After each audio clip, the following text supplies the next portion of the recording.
Us? Was someone with him then?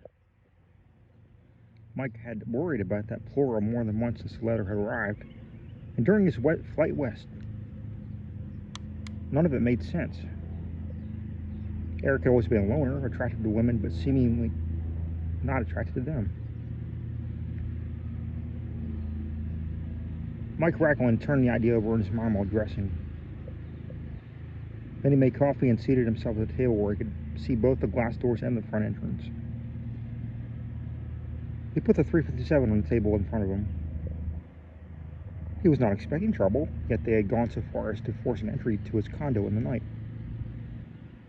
When might follow, he did not know. He opened the daybook and, using his thumb as a marker, he sat back, curiously reluctant to delve into its contents. Men had taken the country too much for granted. The obvious dangers and benefits tended to obscure much else, and most people thought of the West in terms of the fur, buffalo, gold, silver, cowboys, Indians, and cattle, rarely looking beyond the surface. The Indians the white men met were no more than original inhabitants of the country than were the Normans and Saxons of the original inhabitants of England. Other peoples had come and gone before, leaving only their shadows upon the land. Yet, some had gone into limbo, leaving not only physical artifacts, but spiritual ones as well. Often encroaching tribes borrowing from those who preceded them, accepting their values as a way of maintaining harmony with the natural world. There were ancient mysteries, old gods who retired in the canyons to await new believers who would bring them to life once more, who had walked the empty canyons or the lonely land above the timber and not felt himself watched.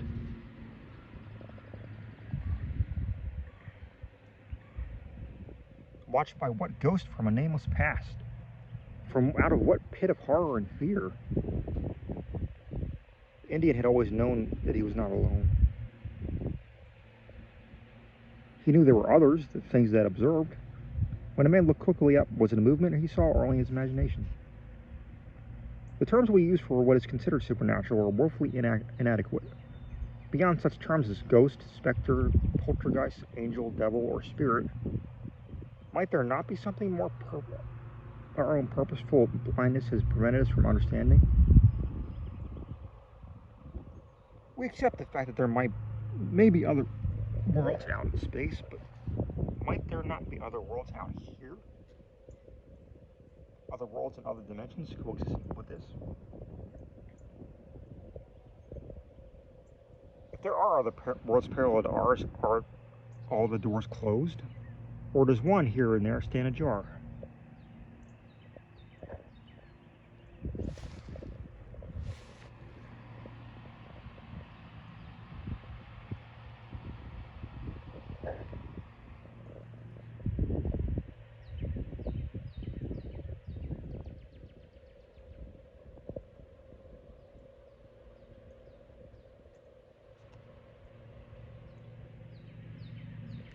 Each year, our knowledge progresses. Each year, we push back the curtain of ignorance, but there remains so much to learn. Our theories are only dancing shadows against the hard wall of reality. How few answers do we possess? How many phenomena are ignored because they do not fall into accepted categories? Ours is a world that is developed along materialistic, mechanistic lines. Might there not be other ways? Might there not be dozens of other ways, unknown and unguessed, because the one we found that worked?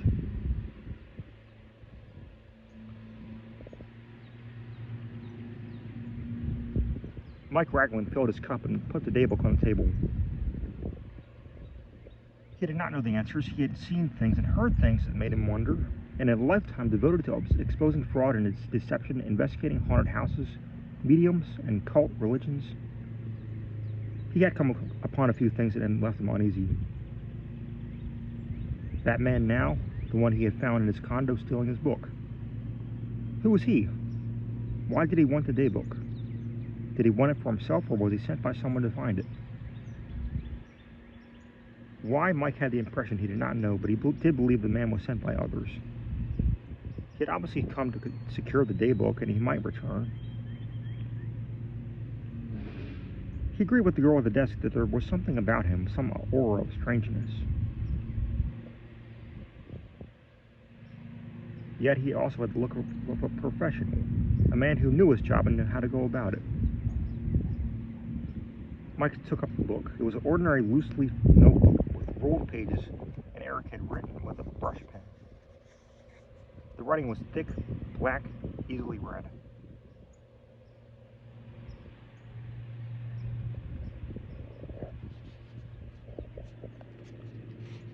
Landed on a mesa top. It is certainly different, as we perceive from the air. The top, a rough oval, absolutely flat and tufted with short brushes of vegetation. Soil deep, but seems to have been badly leached. Along one side, an edging of crags, yet the rocks themselves are smooth.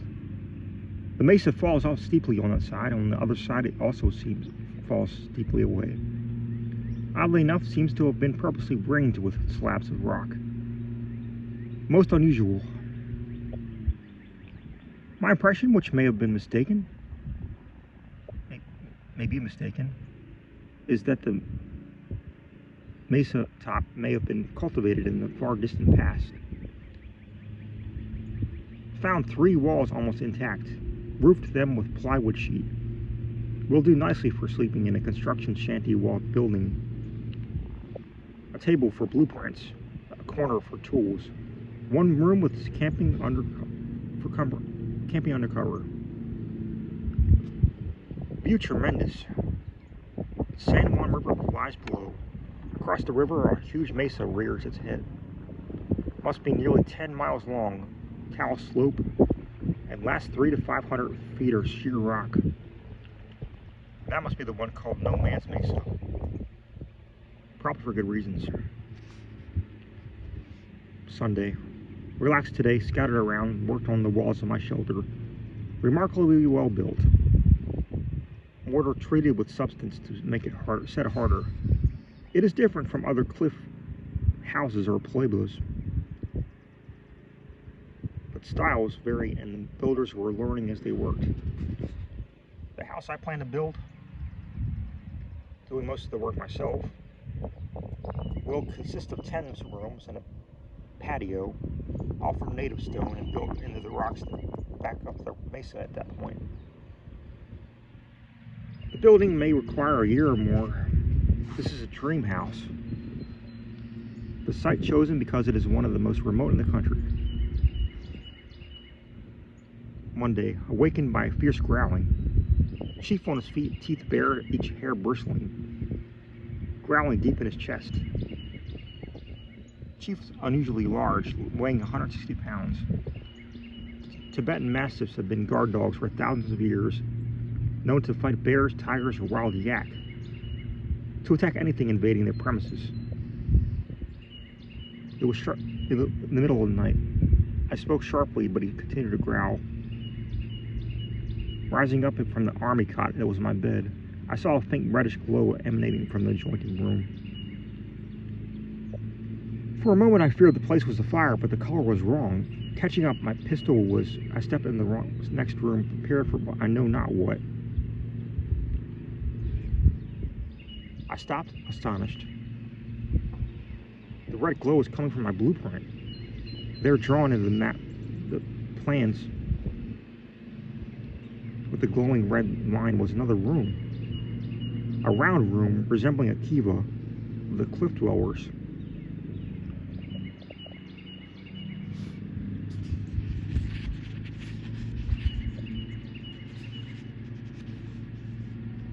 Mike Racklin put down the book and stared out into the snow.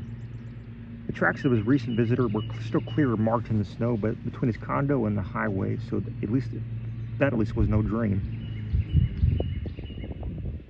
His coffee was cold. He walked to the sink and emptied his cup and ran it full of hot water to heat it up to the cup again. He liked his coffee hot, and a warm cup kept it so longer. He refilled the cup with coffee and went back to his seat. No wonder Eric sent for him. The trouble was that, for the time being at least, Mike Racklin had had enough puzzles and mysteries.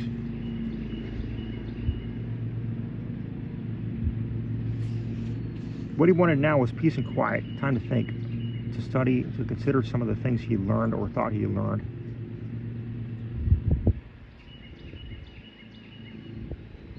He had been orphaned at 12 when his parents drove into a filling station during a holdup and were shot dead without any awareness of what was happening.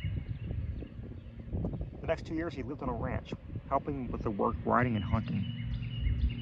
The family then broke up into a divorce, and for a year he worked as an assistant to a carnival magician working the county fairs.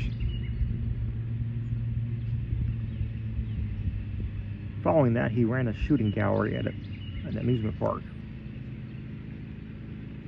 He had become a better than average shot while working on the ranch, but at the shooting gallery he perfected his skills.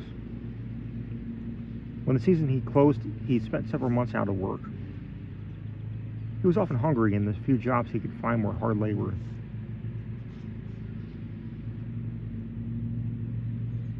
When spring came again, he returned to the carnival, operating the shooting gallery on his own.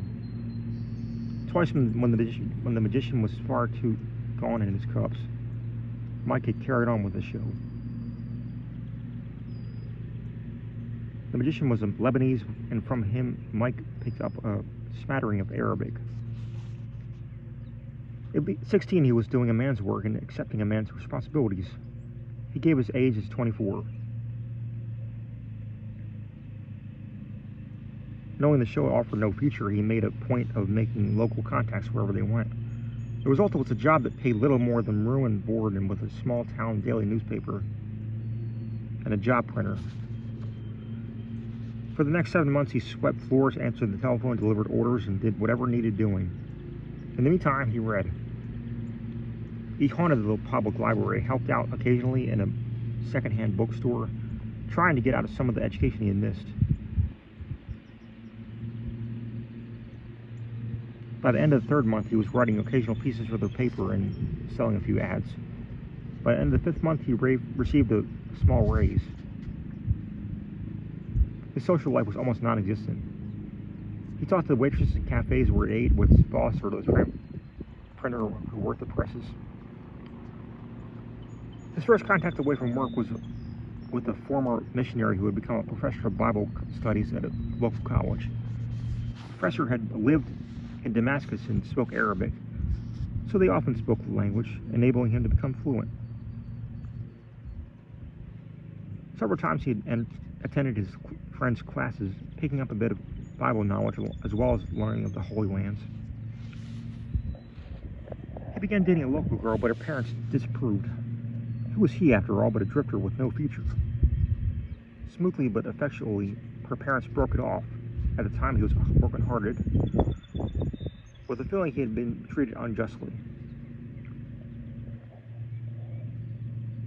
He moved on, worked in lumber woods, managed to sell an article on carnival life, and another on deer to a wildlife journal. Again, he went to work for a small-town daily, and when the editor-operator became ill, ran the paper for him until his recovery was complete. His career underwent a sudden change when the editor returned. A few days later, a man had arrived who professed to communicate with the dead. Before their eyes, he received messages from long-dead relatives of the townspeople, including advice for the lovelorn, as well as suggestions on how to invest their money. Melbourne called him to his office. Mike, did you work for a magic show once? Yeah. Have you been hearing about this medium who just came to town? Could he be faking it? He is a fake. He's using one of the oldest routines in the world. We use it in carnivals to read hidden messages. I want you to expose him, Mike. Then do a story about it. He's been telling old Miss McKenna that he has a communication from her dead husband on how she should invest her savings. You want me to attend a seance? Yes, I do. Get the goods on him, do a story, and we can syndicate the story. He had exposed the charlatan, and after the story's syndication, followed it with an article in the haunted house. Unwittingly, he had found his career. A national magazine hired him to do a series on haunted houses, another followed on famous magicians. A visit to Haiti and resulting book on voodoo brought him a bestseller. After that, he began a series of trips to far out, mysterious places. In the Sahara, he visited the tomb of Tin Hinan, followed by the caves of the Thousand Buddhas, then to Socotra,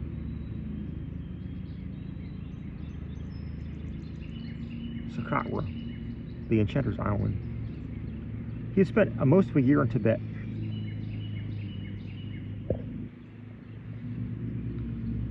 In the space of a year, he became an international celebrity. He dug into history to uncover strange events, study phenomena ignored by science, and although a knowledge skeptic, he closed his mind to nothing. Quick to detect fraud, he had also come to realize there was a residue of something not quite explainable by any method he knew, at least not by present knowledge. Time and again, he had found himself skirting something shadowy, something that lacked substance and yet he knew seemed to be there. Many times he found it necessary to pursue other angles of approach, and it was upon these problems that he first met Eric Hokart. Hokart was an inventor, a specialist in some areas of electronics, far more in most research sciences. Hokart was keenly aware of the commercial possibilities of some of their discoveries.